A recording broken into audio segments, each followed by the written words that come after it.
सकट चौथ, तिलकुटनी व्रत, संकष्टी चतुर्थी, माघी चौथ, तिल चौथ अलग अलग राज्य में अलग अलग नाम से बोला जा सकता है, लेकिन व्रत ये एक ही होता है। हेलो एवरीवन, जय सिया राम, राधे राधे। आज की इस वीडियो में हम लोग देखेंगे सकट चौथ व्रत की आप बहुत ही सरल तरीके से पूजा कैसे कर सकते हैं।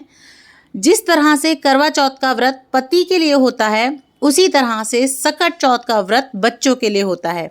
बच्चों के उज्जवल भविष्य के लिए, दीर्घायु के लिए इस व्रत को किया जाता है। और जो संतानहीन है, ऐसा माना जाता है कि वो पूरी श्रद्धा के साथ इस व्रत को अगर करते हैं तो भगवान उनकी जो गोद है वो जल्दी से जल्दी भरते हैं और संतानहीनों को संतान प्राप्त होती है। तो देखिए, सबसे पहले आप चौकी लगा लीजिएगा। इस व्रत में भगवान गणपति का पूजन विशेष रूप से महत्व रखता है, और अगर गणपति भगवान के साथ साथ माता पार्वती का भी पूजन किया जाए तो वो सोने पे सुहागा होता है। तो देखिए, यहाँ पे मैंने शिव परिवार की इस तरह से मूर्ति ली है। आप चाहे तो कोई फोटो वगैरह भी ले सकते हैं। उसके बाद हमने अपनी जोत जोड़ ली है और अब हम भाव रूप से स्नान करा देंगे गंगा जल से सभी को। उसके बाद मैंने यहाँ पे जनेऊ भगवान गणपति को और भोलेनाथ दोनों को ही अर्पण कर दिया है। उसके बाद हम वस्त्र रूपी कलावा अर्पण कर देंगे, और अगर आपकी मूर्ति भी पोशाक पहनती है तो आप पोशाक भी पहना सकते हैं। उसके बाद हम चंदन से तिलक करेंगे, सर्वप्रथम गणपति भगवान को, भोलेनाथ को। उसके बाद गणपति भगवान को रोली से हम तिलक करेंगे, साथ ही माता पार्वती को तिलक करेंगे, उनकी मांग भरेंगे अच्छे से। उसके बाद हम जो है ना अक्षत चढ़ा देंगे। तो आप भगवान गणपति को, भगवान शिव को इस तरह से अक्षत जरूर से चढ़ा दें। भगवान गणपति को दूर्वा अति प्रिय होती है, तो यहाँ पे मैंने दूर्वा की गुच्छी बना ली है और ये चढ़ा रही हूँ। आपको भी मिले तो ज़रूर से चढ़ाएं। उसके बाद हम कुछ फूल चढ़ा देंगे। भगवान गणपति को लाल रंग के, लाल गुलाब के, गुड़हल के फूल अति प्रिय हैं, तो अगर आपको मिले तो भगवान गणपति को लाल रंग के, भोले बाबा को सफ़ेद रंग के फूल चढ़ाएं। नहीं तो आपको जो भी मिलता है आसानी से आप उसे चढ़ा के पूजा कर सकते हैं। फूल वगैरह चढ़ा दिए मैंने। उसके बाद हम भोग लगाएंगे। तो देखिए, सकट चौथ व्रत में या तिल चौथ व्रत में तिल का विशेष महत्व होता है, तो तिल चटकाए भी जाते हैं इस दिन। ये जो इसका भोग बनता है ना, ये आप आज के दिन ही तिल चटकाएंगे, और उसके बाद जब वो भुन जाएंगे तिल, उनमें से चट चट की आवाज़ आती है। उसके बाद आप उन्हें पीस के, थोड़ा सा कूट के, मीठा मिला के चढ़ाते हैं। और ऐसा बोलते हैं जितने तिल चटकते समय आवाज़ आएगी, यानी कि तिल चटकेंगे, उतने ही आपके बच्चों के कष्ट मिटते हैं, या यूँ कह लीजिए बाधाएं कटती हैं। तो आप उसी दिन, जिस दिन व्रत होगा उसी दिन ये प्रसाद बनाएं, पहले से बना के ना रखें। और आप चाहें तो तिल से बनी और कोई मिठाई वगैरह का भोग लगा सकते हैं, तिल के लड्डू का या तिल की गज्जक वगैरह का, और उसी के साथ साथ आप कोई मिठाई का भोग लगा सकते हैं। साथ ही में आप कुछ फलों का भोग जरूर लगाएं, 2 फल, 5 फल। साथ ही में हम कुछ दक्षिणा रख देंगे ताकि अगर कोई कमी रह गई हो तो वो पूर्ण हो जाए। उसी के साथ साथ देखिए, बायने की जो हम साड़ी निकालते हैं उसे भी हमें पहले पूजा में रखना होता है, अपनी चौकी पे रखना होता है। उसके बाद हमें इसे मिनसना होता है। तो आप साड़ी चाहें तो साड़ी ले सकते हैं, नहीं तो जिन्हें भी आप देते हैं, अगर वो सूट पहनते हैं तो आप सूट भी ले सकते हैं। तो सूट या साड़ी जो भी आपको सही लगे आप वो ले लें, लेकिन उसके ऊपर आप कुछ सुहाग का सामान ज़रूर से रखें। चाहें तो आप 5 चीज़, 7 चीज़ रख सकते हैं, नहीं तो केवल एक बिंदी का पत्ता तो आप ज़रूर से रख दें। तो इस तरह से कुछ सुहाग का सामान रखेंगे। साथ ही में हम दक्षिणा रखेंगे, तो आप दक्षिणा ज़रूर से रख दें।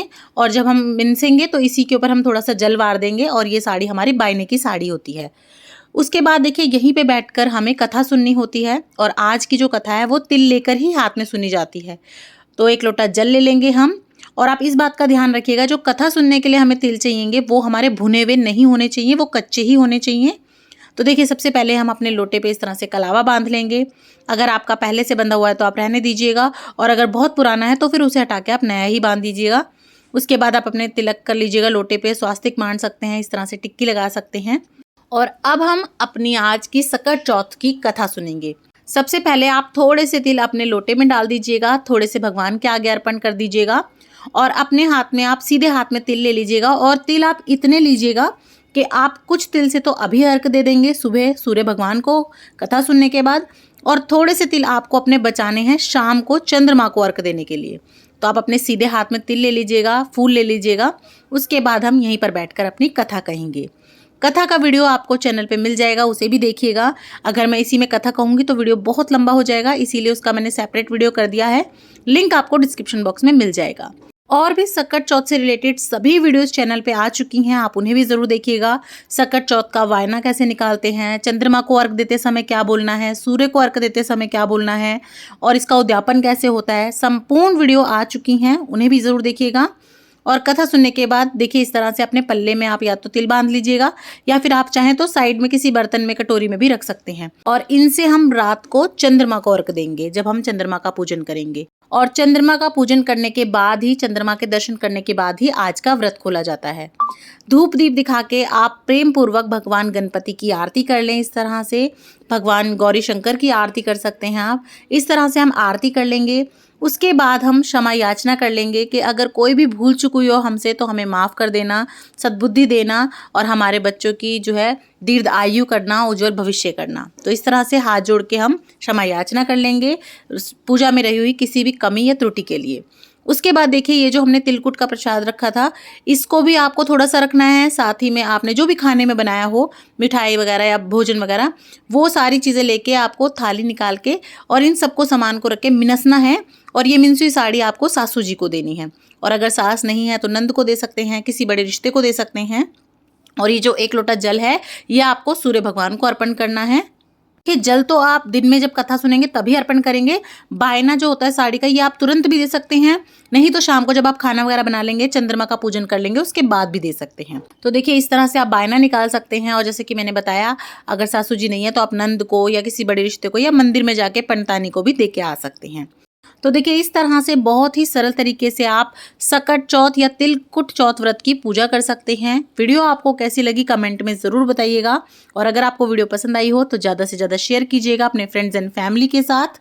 और इसी तरह की और वीडियोस देखने के लिए चैनल पर बने रहें और कमेंट बॉक्स में जय सिया राम ज़रूर से लिख दें। जय सिया राम।